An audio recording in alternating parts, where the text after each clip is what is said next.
hello, hello, hello. Kita jumpa lagi. Hello, hello, hello, hello, hello. Bahagiakah kini? Bahagia ya cucu-cucuku tersayang? Jumpa lagi dengan Ama Ileng. Lagi-lagi Ama Ileng akan membawakan salah satu cerita rakyat Jepang yang juga merupakan 5 besar cerita rakyat yang disukai oleh masyarakat luas sejak zaman dahulu. Judulnya adalah Kakek Penumbuh Bunga. Seperti apa bukunya? Yuk kita lihat sama-sama. Nah, ini bukunya, Kakek Penumbuh Bunga. Kakeknya bahagia ya.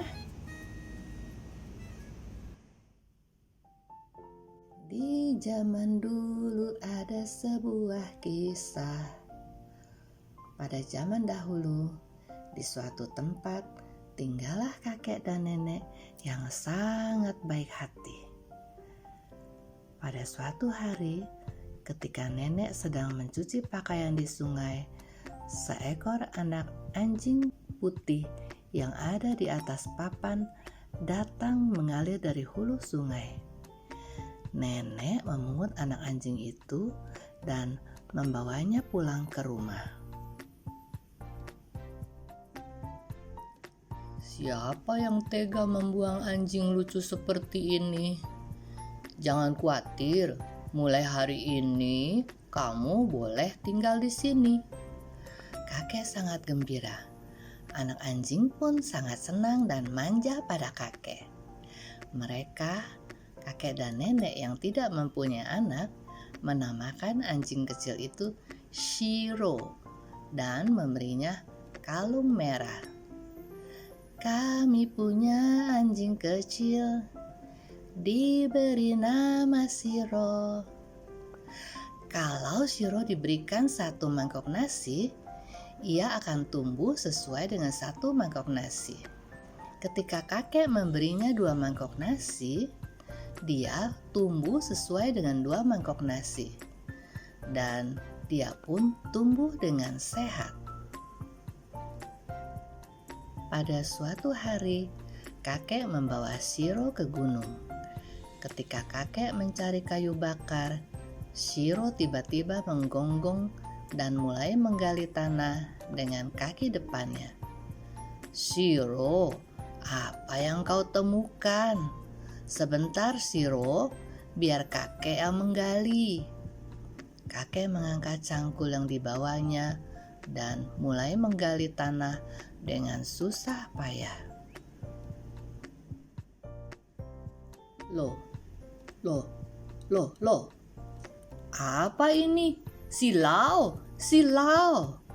Kakek tanpa sadar menutup mata dengan kedua tangannya. Tanahnya bercahaya. Ternyata berbagai macam ukuran keping emas bermunculan di sana. Kakek sangat terkejut. Dia lalu memasukkan uang itu ke dalam karung dan membawanya pulang. Aduh, aku terkejut sekali, hampir mau pingsan. Ketika kakek menceritakan kejadian itu pada nenek dengan tumpukan emas di hadapan mereka, datanglah kakek tetangga yang tamak. Ini harta benda yang hebat. Kamu dapat ini di mana? Kakek tamak membunyikan tenggorokannya. Lalu dia mendengar cerita kakek yang baik dan berkata, kalau begitu, aku mau pinjam anjingnya. Aku juga mau ke gunung. Kemudian dia membawa Shiro pergi. Keesokan harinya, kakek yang tamak pergi ke gunung dengan Shiro. Tetapi Shiro sama sekali tidak mau menggonggong. Kakek tamak lalu marah dan memukul Shiro dan memaksanya untuk menggonggong. Ya, di sini ya. Kakek tamak menggali tanah dengan gembira. Tetapi yang keluar hanyalah kodok, lipan, dan batu-batu. Tidak ada satupun keping emas. "Dasar anjing, kamu menipuku ya!" Kakek Tamak sangat marah. Dia lalu membunuh Shiro dan menguburnya di dalam lubang itu. Walaupun hari sudah malam, ternyata kakek Tamak belum mengembalikan Shiro. Kakek yang baik hati, yang sangat menyayangi Shiro, mendatangi rumah kakek sebelah. "Anjing itu sudah aku bunuh dan kukuburkan di sana. Aku menanam tunas pohon cemara di kuburannya sebagai tanda." Kakek Tamak berkata sambil marah-marah. Kakek yang sangat menyayangi Shiro pulang ke rumah sambil menangis. Keesokan harinya, kakek pergi ke kuburan Shiro bersama nenek. Ternyata tunas pohon cemara sudah tumbuh dan menjadi pohon besar hanya dalam 1 malam. Kakek dan nenek dengan sedih menebang pohon cemara itu dan membuatnya menjadi sebuah lumpang. Lumpangnya dibawa pulang dan pada saat menumbuk beras ketan di lumpang itu, keluarlah keping emas yang kecil. Celing! Kalau ditumbuk 2 kali, keluarlah keping emas yang besar. Celing, celing! Semua beras di dalam lumpang berubah menjadi keping emas hingga tumpah. Pada saat itu, nenek tetangga datang mengunjungi mereka. Begitu melihat keping emas yang berlimpah, nenek menggunyikan tenggorokannya dan berkata, "Bolehkah aku pinjam lumpang ini sebentar?" Kemudian ia membawa lumpang itu pulang. Nenek sebelah langsung memasak beras ketan dan mulai menumbuknya. Tetapi ketika ditumbuk, yang keluar hanyalah sampah yang busuk.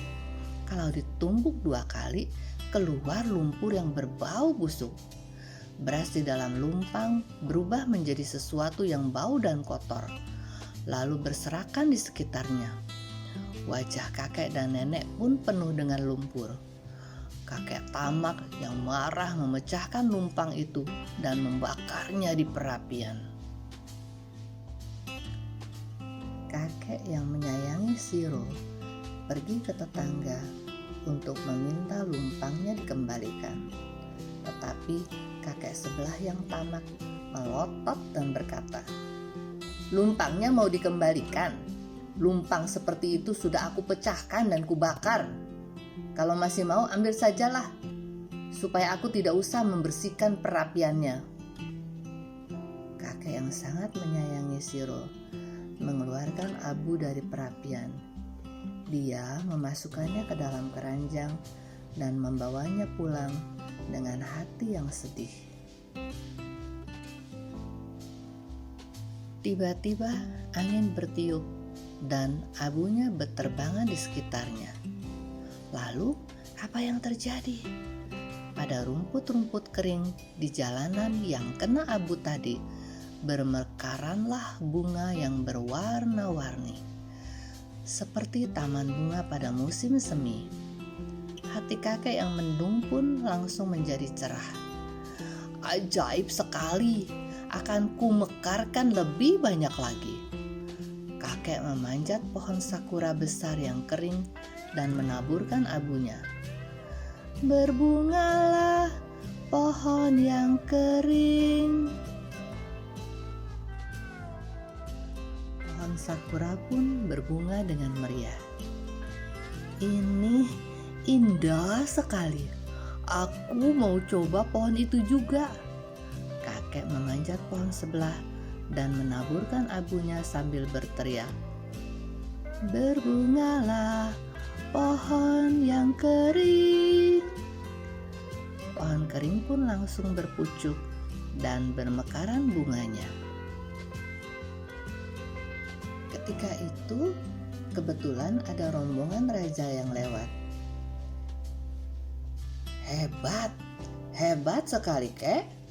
Aku akan memberi hadiah untuk kakek penembuh bunga nomor 1 di Jepang. Raja sangat gembira. Kakek pulang ke rumah dengan membawa segudang hadiah.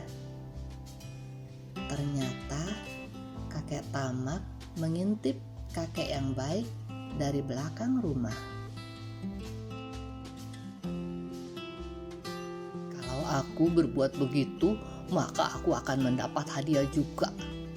Dia mengumpulkan abu yang tersisa di perapian dan dengan terburu-buru menghampiri raja. Raja, hamba juga kakek penumbuh bunga nomor 1 di Jepang. Aku akan membuat pohon ini berbunga. Dia berkata dan memanjat pohon kering. Berbungalah pohon kering. Dia menaburkan abu banyak-banyak.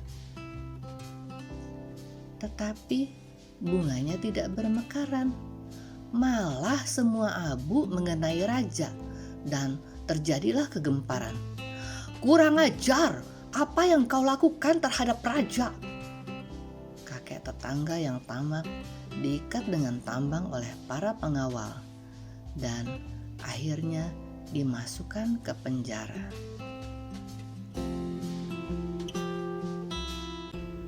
Nah, ada kakek dan nenek yang baik hati, dan ada juga kakek dan nenek yang tamak. Tentunya kita harus jadi anak yang baik hati ya, agar hidup kita selalu bahagia. Nah, cucu-cucuku yang berbahagia, sampai jumpa di episode Amah Ileng bercerita yang berikutnya. Bye-bye. Love you all. Have a nice day.